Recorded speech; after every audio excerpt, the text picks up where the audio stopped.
A proposta de emenda à lei orgânica que estabelece férias remuneradas ao prefeito municipal de autoria do vereador e presidente Guilherme Silvério foi aprovada em primeira discussão e votação na sessão ordinária de segunda-feira, com os votos contrários dos vereadores William Machado, Arildo de Long e Luiz Augusto Silva. A proposta retorna ao plenário dentro de 10 dias, conforme a legislação interna da Casa de Leis. O relator da Comissão Especial, Valmir Tasca, exarou parecer favorável. O relator usou a tribuna livre quando fez a leitura do parecer. Tasca explicou que a nova legislação entra em vigor em 2010. Da Lei Orgânica do Município de Pato Branco. Então, com a aprovação desta emenda, o que vai mudar? Então, primeiro, será assegurado ao prefeito municipal o direito de férias de 30 dias anuais, sendo substituído pelo vice-prefeito, né? A segunda mudança que vai ter, o prefeito não poderá, sem licença da Câmara Municipal, ausentar-se do país a qualquer tempo e do município quando a ausência exceder 15 dias, sob pena de perda do cargo. Então, ele tem que ter essa autorização da Câmara Municipal e não pode ultrapassar esse prazo dos 15 dias. O prefeito regularmente licenciado terá direito ao recebimento de subsídio quando, primeiro, impossibilitado de exercer o cargo por motivo de doença devidamente comprovada. Segundo, a serviço para desempenho de missão oficial representando o município. E terceiro, em licença gestante, que seria, no caso, nós tivéssemos uma mulher que venha a ser prefeita do município de Pato Branco. Então, no caso, esta lei a gente não está fazendo visando o atual prefeito, é para os próximos que virão também. Tá, voltando nas questões do que muda ainda, a quarta mudança é o seguinte: o prefeito gozará de férias anuais de 30 dias, com direito ao recebimento do subsídio integral, ficando a seu critério a época de usufruí-las, mediante prévia comunicação à Câmara Municipal. Então, se ele decidir tirar no mês de janeiro, fevereiro, fica a critério dele escolher o mês que ele quer gozar das férias. Outra mudança, no último ano do seu mandato, as férias poderão ser antecipadas para o gozo dentro do terceiro trimestre, sob pena de perda desse direito. Então, nesse último ano, antecipadas para julho, agosto e setembro, que é exatamente, o cara está concorrendo, então já fica de férias para não ter problema, que é o que foi acrescentado aqui. E a última mudança é que no caso da licença concedida para tratar de assuntos particulares, ele não terá direito ao recebimento do subsídio, né?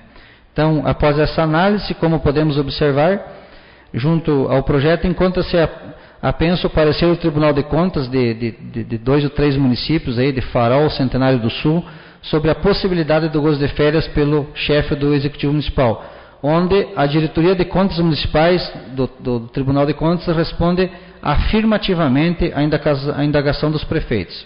Sendo assim, pelo amparo legal, após constatar a manifestação favorável do Tribunal de Contas, por entendermos que é um direito de todo cidadão gozar férias, conforme consta também no artigo 7º, inciso 17, capítulo 2 da Constituição Federal, dedicado aos direitos sociais, entendemos que a concessão de férias ao prefeito, desde que haja previsão na Lei Orgânica Municipal, se faz necessário. Portanto, emitimos o parecer favorável. O autor da alteração, o vereador Guilherme Silvério, voltou a reafirmar que a proposta é constitucional e promove justiça, pois o prefeito tem direito de gozar férias remuneradas, como todos os trabalhadores. Além disso, observou o agente político, não se trata de um 13º, e muito menos de um novo salário. O ano é composto por 12 meses. E o que acontecia antes? O prefeito tirava férias e no mês de férias dele, digamos que seja dezembro ou janeiro, ele não recebia o salário, recebia 11 salários. E o vice-prefeito, obviamente, que estava no comando, recebia o salário. Nós estamos propondo que, quando ele estiver de férias, ele receba o salário normal, como todo trabalhador recebe. Mas, lembrando, não tem 1/3 de férias, não tem o 33,3% que o trabalhador recebe e nem tampouco o 13º. É importante esclarecer isso. E eu resumiria o seguinte, Bir, que esse trabalho que nós estamos fazendo, essa proposta da emenda à lei orgânica, que está prevista na própria Constituição e que nós temos pareceres anexados no próprio projeto do Tribunal de Contas, porque outros municípios consultaram o Tribunal de Contas, esse projeto trata-se de resgatar uma coisa que eu chamo de justiça. não é a este prefeito, é ao cargo do prefeito. Este prefeito daqui a 3 anos não vai ser mais prefeito, e outro virá, e assim sucessivamente. Então, apenas dando o critério de justiça ao trabalhador chamado prefeito municipal. Hoje, no caso, o prefeito Roberto Viganò, o vice Daniel Catani. Também não trago comigo a parte emocional, que se o prefeito trabalha muito ou trabalha pouco, o vice também, porque a opção de disputar a eleição, de ser investido na função de prefeito, pressupõe que ele deva trabalhar para o município. Eu acho que ele tem trabalhado e espero que ele trabalhe mais ainda dentro da sua vontade que ele demonstra de exercer o seu mandato. Também não vou entrar no mérito se a pessoa é boa, se a pessoa é ruim, está fazendo muito ou pouco pelo município, que é próprio do cargo de função. Mas eu defendo a tese. A tese que eu defendo, tecnicamente, é que o mandato elege para uma função. Perfeito? A função de vereador, a função de prefeito, a função de vice-prefeito. E lhe dá o direito de exercer essa função enquanto está apto a desenvolver o seu processo de execução desta função. Então vamos lá. No caso da figura do prefeito. Se a figura do prefeito sai de férias, ele perde o exercício da função. Quem assume a função? O vice-prefeito. Tanto é que, legitimamente, ele é remunerado por essa função.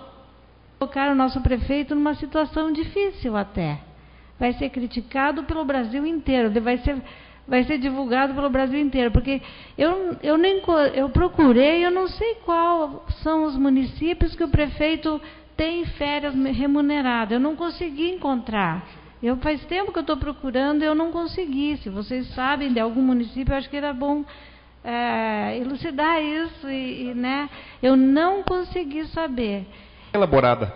A emenda está moderna, licença de gestante, desempenho de missão oficial, são coisas que eu acho que nós vamos ter que estudar. Mas a minha tese, por isso eu votei contrariamente na emenda, reside justamente no artigo 2º. Por quê? Porque aqui nesse plenário, eu votei durante uma proposição de vereador, por que não alterarmos a data, o horário da sessão? E minha tese nesse momento, minha defesa foi que se eu estivesse votando favoravelmente a esse processo, eu teria ou inibiria que no processo eleitoral outras pessoas não conhecessem as regras do jogo e modificassem. Então eu acho a alteração moderna, mas a minha insegurança em relação a votar favoravelmente a isso se fosse proposto para que na próxima legislatura esse valor fosse aprovado, era uma coisa. Mas a partir de 2010, eu vejo isso, nós vamos ter que estudar isso constitucionalmente, aí eu acho que está a tese da questão de não ser constitucional, é porque talvez pode abrir um precedente, naturalmente pode ser um absurdo, mas se eu soubesse que tivesse férias, eu poderia ser prefeito? Eu poderia me candidatar? Então, nessa linha de não trocar, não modificar as regras do jogo durante o jogo, eu fico, sinceramente, desconfortável para votar. Por isso eu vou votar de forma contrária ao projeto.